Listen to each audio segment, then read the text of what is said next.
Welcome, in front of me is an HP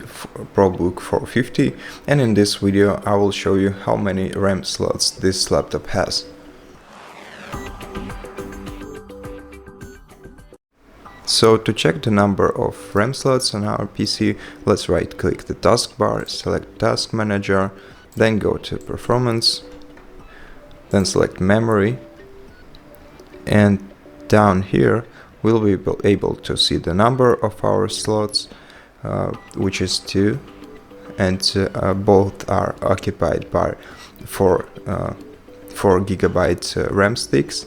and the form factor of our RAM slots is SODIMM, which means that both of the sticks are replaceable and you can change them if you want. So I hope this answers your questions. If you like this video, please let us know about it in the comments, leave us a like, and see you in the next one.